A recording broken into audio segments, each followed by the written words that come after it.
Hi, I'm Tiny Steele of Epicurious.com, and you're watching Around the World in 80 Dishes. Today we're doing Malaysian chicken curry with Chef Henrik from the Culinary Institute of America. Thank you, Chef. Thanks for having me. Now what we've done is we've made our paste for our Malaysian curry. Yeah. The rempa? Rempa, that's how it's called. Okay. So what do we do next? So we have a few other ingredients which go in there. We have some lemongrass, and I bought you a whole stalk here. Just cut the whole front part off. It's dry and fibery and not nice at all. Just take the whole thing away. And then there's several ways to work with this. In this case, we cook the whole curry for quite some time. I prefer larger pieces, something like this here. So all we're doing is just bruise a little bit to kind of improve the extraction with the back of your knife. It's very important. Just smack it a few times. Oh, okay, so that's bruising. That's bruising, just a few times.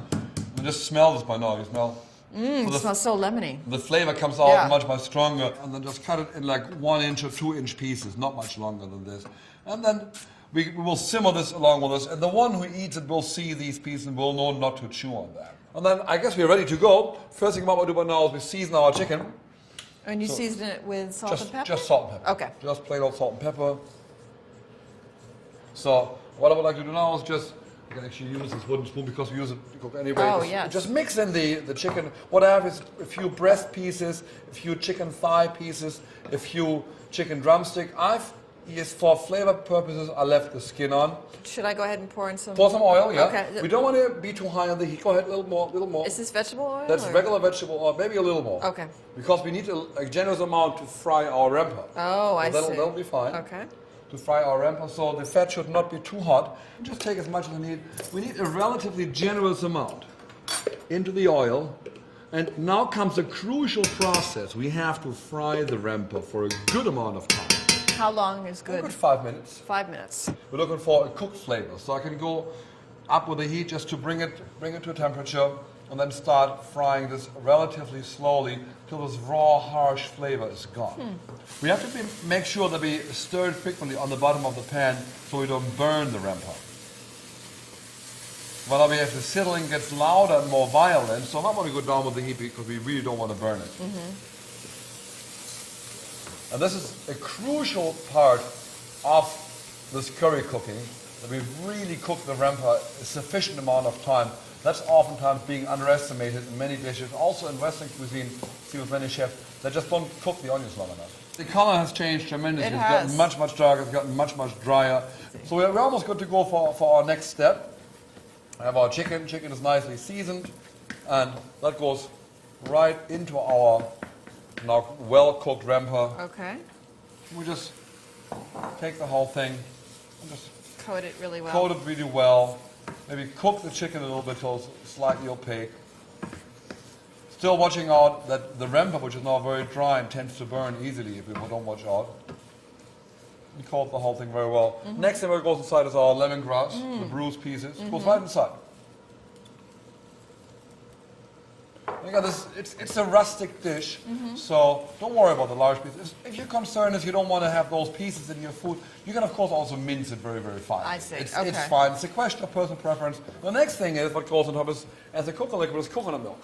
Coconut milk. Now that's a very common ingredient throughout Southeast Asia. Very common. Very common. It's delicious. Now it's important to understand that coconut milk is not just the juice from the center of the coconut milk.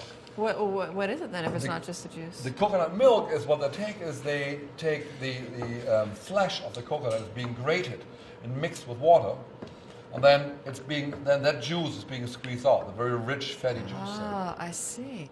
So this time adding a little more coconut milk, because this dish now needs to simmer for a good half hour. We're going to make sure that the chicken is nice and tender, and of course also well cooked.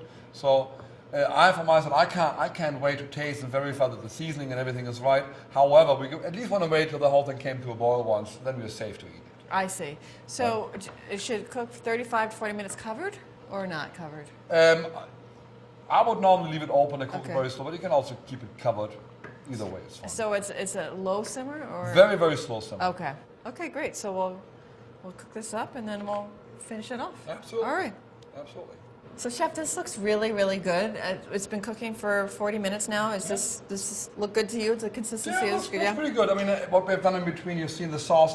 The sauce tends to get a little thick when it cooks down, so just add a little water. What happens then, the fat from the coconut milk might just curdle out. It's easy to fix, just add some water, and it came right back together. It's a nice and creamy, velvety sauce. The thickness comes partially from the spices, partially from the coconut milk, and also the nuts contribute a great deal, the pureed nuts and the rampart.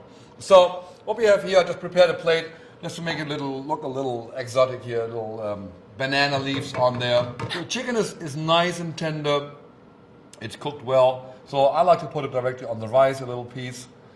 Have some maybe chicken drumstick right next to it. And is this just regular rice? This is regular steamed rice. Regular plain steamed rice. Piece of breast if you like. It looks beautiful. And just take some of the sauce, scoop it over.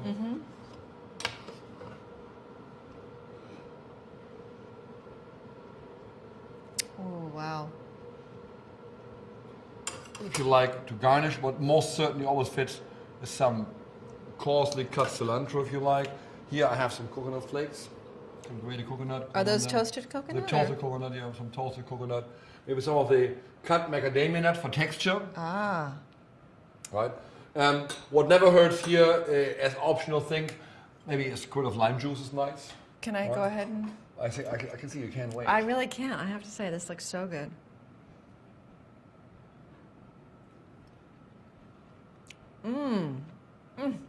Wow. The curry is so good, and the chicken is really tender.